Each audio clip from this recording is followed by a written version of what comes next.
पृथ्वी की सतह से फायर किए गए प्रक्षेप की गति के दौरान क्या होगा, उसमें क्या चीजें बदलेंगी? उसकी गतिज ऊर्जा स्थिर हो जाएगी, उसका संवेग स्थिर होता है, उसके वेग का ऊर्ध्व घटक स्थिर रहता है, उसके वेग का क्षैतिज घटक स्थिर रहता है। क्या है सही आंसर?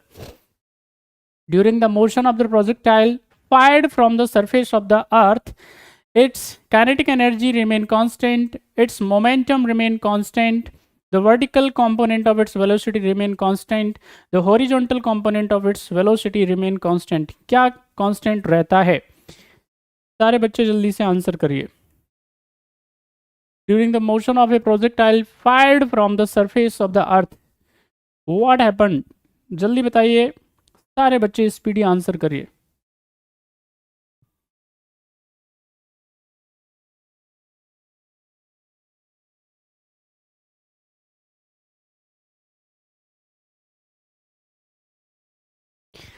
पृथ्वी की सतह से फायर किए गए प्रक्षेप की गति के दौरान क्या होगा? सभी बच्चे जल्दी से बताइएगा।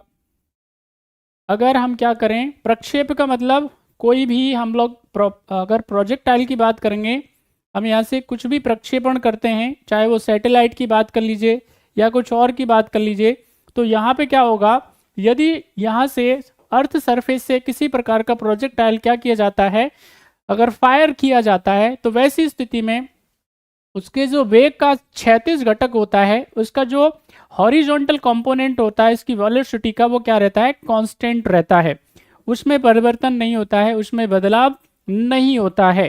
तो इसका सही आंसर है वह है D is the right answer.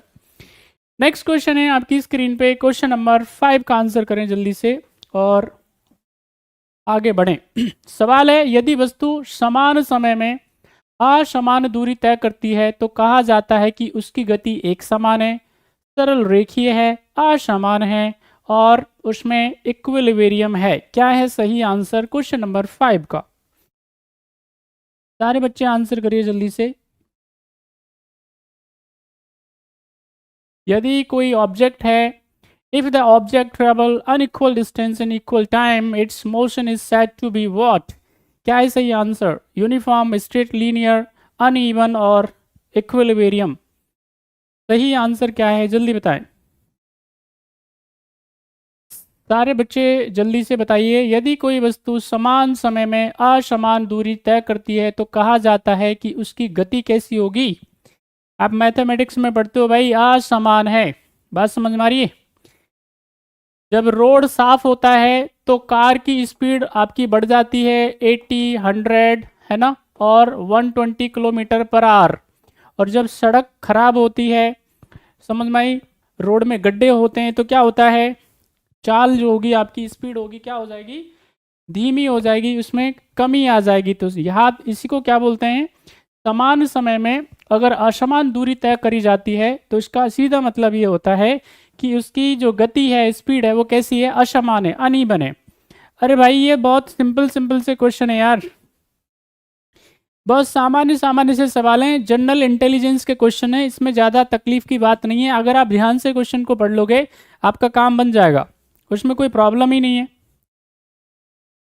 बहुत आराम से जवाब दे सकते हो, सिंपली आंसर्स हैं इसके तो। ठीक है कि नहीं? इसका सही आंसर क्या हो जाएगा? इसका आंसर सही हो जाएगा सी। बहुत बढ़िया है। चलो, जिन्होंने भी सही आंसर दिया है उनके लिए कॉन्ग्रेचुलेशंस, और जिन्होंने तुक्के में आंसर दे दिया है वो देखो इसको दोबारा से। ठीक है, नेक्स्ट क्वेश्चन। नेक्स्ट क्वेश्चन आपकी स्क्रीन पे, क्वेश्चन नंबर 6, जल्दी बताइए। कोई कार एक समान वर्तुल गति से गुजरती है, कार का त्वरण क्या होगा? फटाफट से बताइए। अगर कोई कार है और अगर वो सर्कुलर मोशन कर रही है तो जरा आंसर बताइए सही क्या है? जी बिल्कुल बिल्कुल, वैज्ञानिक साहब बिल्कुल सही बोल रहे हैं आप, शाबाश, नाइस। सारे बच्चे आंसर करिए क्वेश्चन नंबर 6 का। कोई कार एक समान वर्तुल गति से यानी सर्कुलर मोशन से गुजरती है, कार का त्वरण क्या होगा? एक्सीलरेशन क्या होगा? Zero, a zero constant, a zero constant but not a constant, none of the above? क्या है सही आंसर? क्वेश्चन नंबर 6 का सही जवाब दीजिए।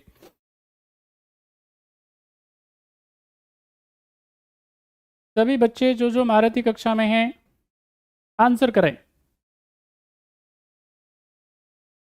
चलो, जिन जिन बच्चों ने जवाब दे दिया है, देखें भाई, यहाँ पे पहले तो ये समझ लीजिए वर्तुल गति क्या होती है, सर्कुलर मोशन क्या होता है, सर्कुलर स्पीड क्या होता है। बहुत बढ़िया, शाबाश, जय सिया राम भाई निखिल। अगर आपसे सर्कुलर मोशन के बारे में पूछे, सर्कुलर स्पीड के बारे में पूछे, तो जैसे हमारी जो अर्थ है, अर्थ की अगर हम बात करेंगे, माँ पृथ्वी की बात करेंगे, तो यहाँ पे पृथ्वी क्या करती है, भगवान सूर्य के चारों तरफ जो चक्कर लगाती है उसको क्या बोलेंगे, उसको सर्कुलर मोशन बोलेंगे, उसको वर्तुल गति बोलेंगे। बात समझ में आ रही है। यहाँ पे आपको अगर हम अर्थ अपनी एक्सिस पे क्या करती है, अगर वो परिक्रमा करती है, चक्कर लगाती है, तो उसको क्या बोलेंगे, वर्तुल गति बोलेंगे। यानी यहाँ पे जिस भी एक बिंदु के, अगर मान लेते हैं ये कोई हमारे पास में पॉइंट है और इस पॉइंट के चारों तरफ क्या की जाती है, एक फिक्स कह सकते हैं कि एक्सिस में अगर गति करी जाती है, परिक्रमा करी जाती है, चक्कर लगाया जाता है, वो वर्तुल गति कहलाती है। बात समझ में आ रही है। तो यहाँ पे अगर कोई कार है और अगर वो क्या कर रही है, एक जैसा सर्कुलर मोशन कर रही है, तो कार का जो एक्सीलरेशन होगा, उसका जो त्वरण अगर हम बात करेंगे, तो वो क्या होगा, एक कांस्टेंट होगा, लेकिन zero constant is right answer, B इसका सही जवाब हो जाएगा।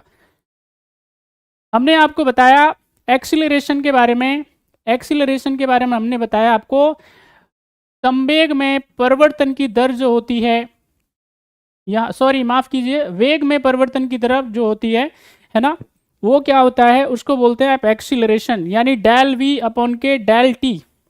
तो यहाँ पे क्या है, सारे बच्चे अच्छे से समझेंगे, आपके इसमें परिवर्तन होना चाहिए, और अगर इसमें परिवर्तन नहीं है तो त्वरण क्या होगा, जीरो होगा, जीरो कांस्टेंट होगा।